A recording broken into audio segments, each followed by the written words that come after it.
it's not something that I immediately thought when it was brought to me. So basically, I was working on the Evan Hansen album at Atlantic Records, and some of the folks there sort of approached me and said, have you ever thought about doing a solo album? And we would love to sort of invest in you as an artist on your own, as an original pop artist.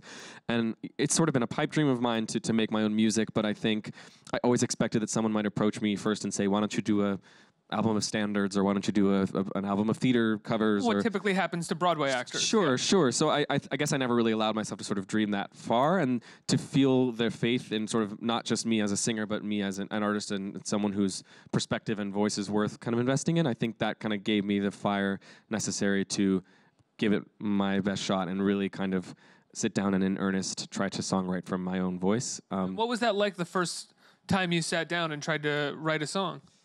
It was weirdly really wonderful, and kind of, I think the way that all of this kind of timed out, there was this confluence of events of having just come out of Evan Hansen and experienced this creative team like creating this piece, and also coming from a family that made tradition out of rewriting pop and musical theater songs for special occasions, like for bat mitzvahs and weddings and things. We would always pick a song and rewrite it to be about whoever was being honored and give it as sort of a gift. And sort of that's how my family kind of bonds over things like that. So I was always fascinated by writing music. And you knew how to write a song. Yes, exactly.